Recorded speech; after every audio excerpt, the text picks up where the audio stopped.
Hello, my name is Sean Pinnock, and I wanted to show you the game I've been working on. It's titled BlackSea Odyssey. Now, as you can see here, here's my main character flying around in his ship. Basic controls of the game are WASD, left click to shoot. You also can right click and throw a harpoon. We have a lot of different cool effects in our game. For example, we have like slow motion when you hit things. So the game's slow motion and it also rumbles. We also have a boost.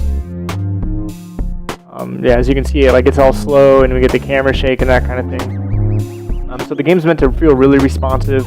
And we also felt that the slow-mo really added a lot to the game, so we did a lot of that kind of stuff. With the top-down shooters, it's important to get that sort of really reactive experience. We also have here our shop. The player can fly into different shops, and they can buy different things. Each shop has a different thing. So this is the item shop here. And then we have the utility shop and the weapons shop. So the player can fly to any of these different shops and buy different items. And then the ship shop. And then once you're ready to go, you get on this booster here. That flies you over to the next zone.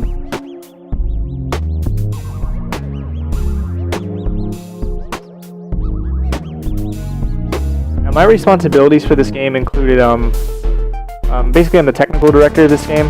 I did all the programming. I set up the shop system, all the different character effects, abilities. I also did a lot of the design. Basically like a technical designer, gameplay programmer.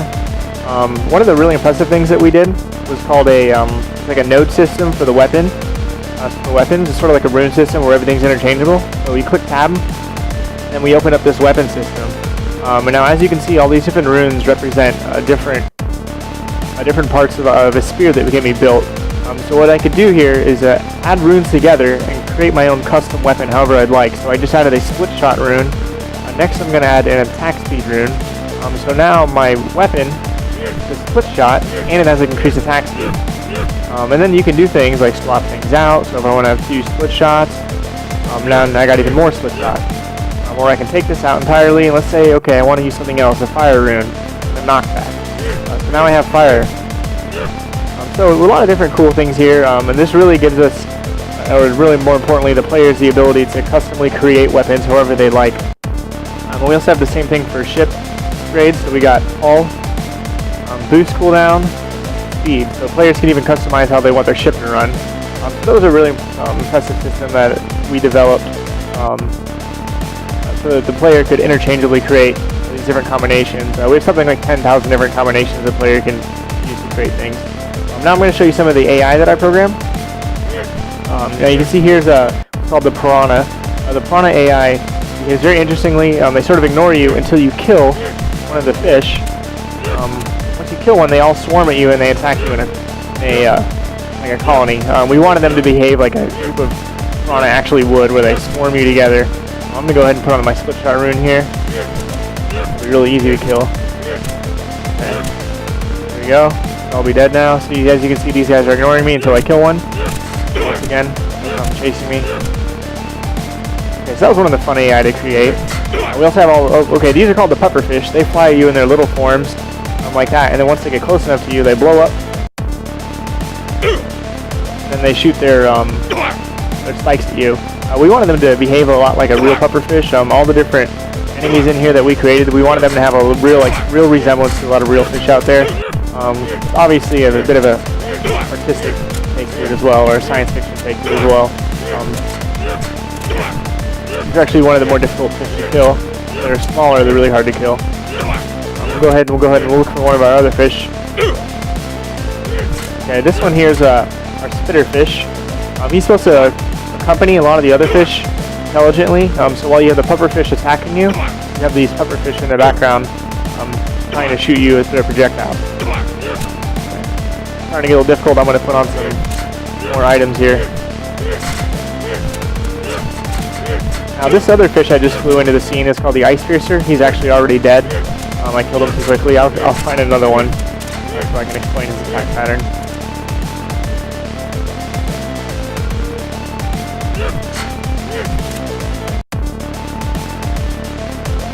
Okay, this one right here is an interesting one.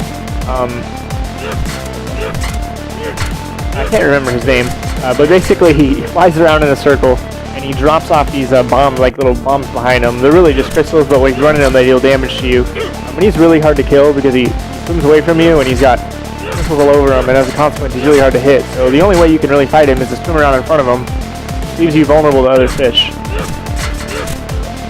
See here? Okay, this other one actually is my favorite fish. This one right here, it's called the Ice Piercer. He basically lines up and he charges at you. And then there's a cooldown in between the times he charges at you, and that's when you're supposed to try and attack him. He's actually a pretty hard one to kill, and alongside some of the other fish, it can be pretty difficult to fight. There's another mechanic in our game I haven't showed you yet. It's called the harpoon mechanic. So if you hold down right click as opposed to left click, you charge a harpoon. The longer you hold it and charge it, the more damage it does. Now what's really interesting about the harpoon mechanic is that when you hit your target, you actually get attached to it. So I'm now attached to the Ice Piercer, which I can use this to avoid his attacks more easily. And then the other interesting part about the harpoon is you can actually rip parts of the fish apart. So as you can see here, I have one of his wings attached. And when I right click again, I actually rip that part of him off. Now he's actually dead, but to show you we can rip off more of him. Okay, now I'm going to go ahead and try and find the boss of the level for you. The boss is definitely my favorite part of this level. But I am sorry for the music. This is something that we created. I would like for it to be a longer loop than this, but unfortunately it's all we got. We also have, as you can see, a parallaxing background back here.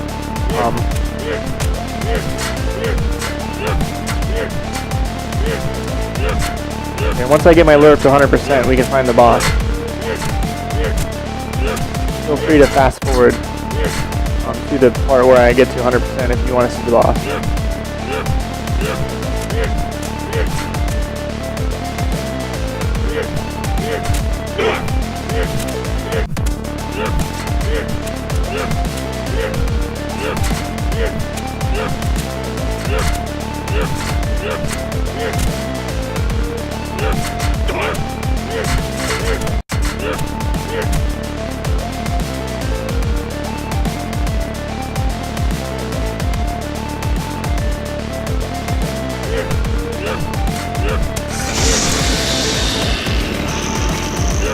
Okay, that noise right there was the boss. It means I've lured him and he's going to start coming after me. I'm going to pay attention to my radar here. As you see in the bottom right, we wanted the radar to resemble something a little bit more realistic. Or our sonar, actually, excuse me. Okay, there's our boss. Now, we wanted to design this one with a few different attack patterns. The first attack pattern, he charges at you the way you just saw him there. And then you have a little bit of time where you can try and kill him from behind. And now these crystal shards are going to shoot at you. You need to dodge him, and you need to also dodge his tail. Once you've done enough damage to him, you're going to see those words harpoons come up. You're going to rip off parts of his body. Got a little more time here to deal some damage. There we go. Okay. Okay, now I did enough damage to him, so he's going to take off. And he's going to come back and he's going to charge at me again. There he is.